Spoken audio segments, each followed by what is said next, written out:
Boa tarde, meus irmãos. Muita paz a todos. Em primeiro lugar, queremos ressaltar a nossa satisfação, a nossa alegria em termos observado a presença de muitos irmãos comparecendo aos nossos encontros, aqueles de que falamos a semana passada. As coisas que ali são ditas tranquilizam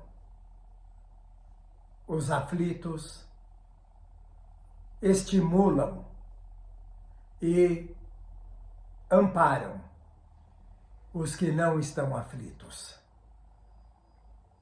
Então continuaremos, é claro, porque o nosso objetivo é, como dissemos, caminharmos juntos para um bem maior. Mas hoje, meus irmãos, minhas irmãs, vamos falar de um assunto que também está ligado ao comportamento íntimo e social dos seres humanos. Então vamos falar da loucura e a causa da loucura. Mas cabe ressaltar que há ainda muitas pessoas que dizem que o espiritismo é um ponto de partida para o fanatismo e para o desequilíbrio mental. Pelo contrário, podemos afirmar que o espírita estudioso, ele enxerga a vida para além da aparência das relações humanas. Ele consegue compreender o objetivo do espírito reencarnado. E isso produz um efeito tranquilizante, proporcionando a cada espírita ou a cada ser humano a sensação nítida, feliz, de que as coisas acontecem no tempo certo, na hora certa, na medida exata em que precisamos dos acontecimentos. Mas voltando à questão da loucura, é bom lembrarmos que, tal como um câncer que está presente na vida de todo mundo, pode aparecer de uma hora para outra. Então, se alguém de repente descobre que está com um câncer, não vai se matar por isso. Não pode se desesperar, não pode ignorar, não pode deixar de tratar, não pode deixar de buscar o socorro na medicina, que é algo proporcionado pela lei celestial, pela lei divina. Deus permite que a medicina desenvolva meios para auxiliar o homem, o espírito reencarnado. A questão da loucura, a mesmíssima coisa.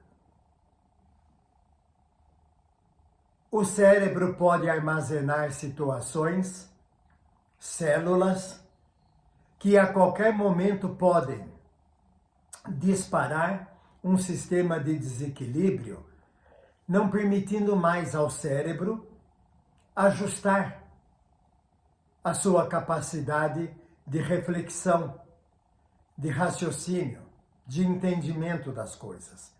Então passa a funcionar de uma forma acelerada e, o que é interessante, geralmente centraliza uma questão, um assunto, que pode ser a religião, pode ser a ausência de filhos, pode ser a vontade de querer interferir na vida dos outros.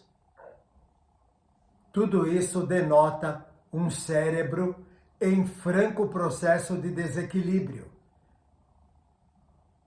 Então, essas coisas que acabamos de dizer são perfeitamente explicáveis de uma forma racional, lúcida, pelo Espiritismo.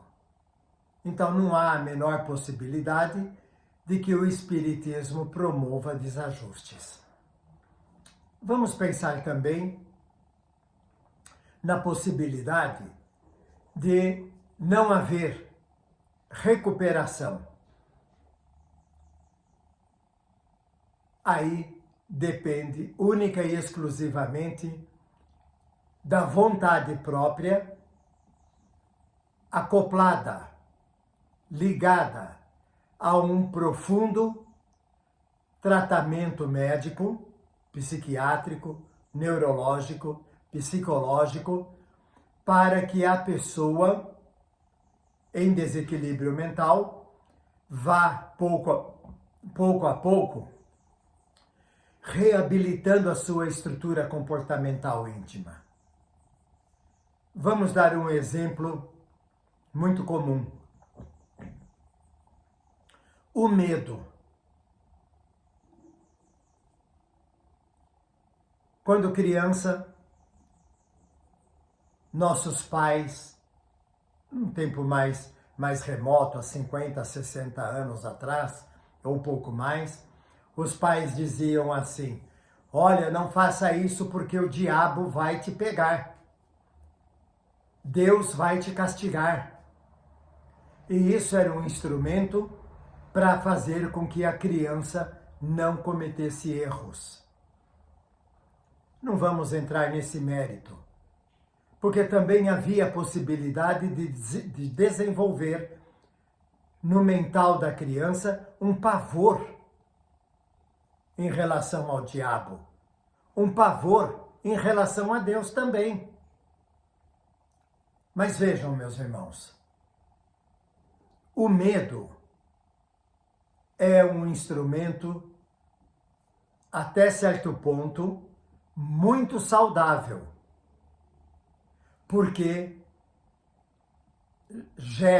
movimenta o instinto de preservação do ser humano. Mas o medo de sair de casa, o medo de não fazer isto porque pode acontecer uma desgraça, o medo de não ir à casa de alguém, isso daí é um problema que precisa ser enfrentado de frente. Esse medo é um demonstrativo claro do desajuste mental. Ainda não é loucura.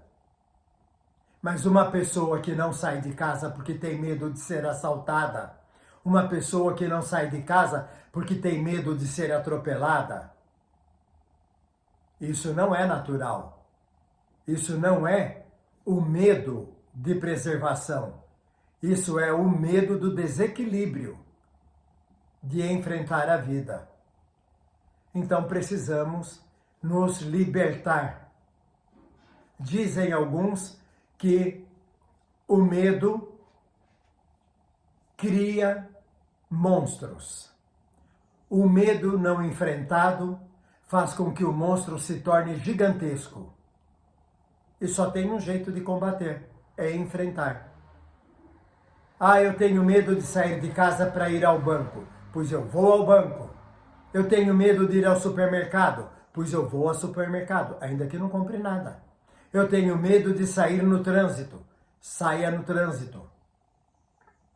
Esse enfrentamento é necessário para que o cérebro vá recompondo as suas sinapses, os seus pontos de ligação, a capacidade que ele tem de buscar nutrientes na vida social, na natureza, para se tranquilizar. E isso depende da vontade. Podem observar, uma pessoa que entra em estado de desajuste mental, ela tem, a princípio, um abatimento, não tem coragem de reagir. Antes que isso aconteça, antes que isso se estabeleça, comece a enfrentar as dificuldades.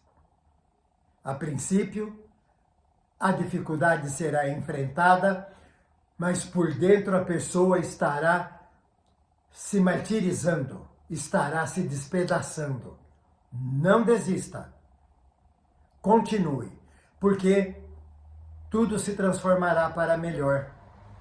E ao desencarnar, o espírito poderá observar o quanto venceu, o quanto vitorioso se tornou sobre aquilo que não precisará mais carregar numa reencarnação futura. Queridos irmãos, caras irmãs, era o que tínhamos para hoje. Paz a todos. Bênçãos fraternas. Até a próxima.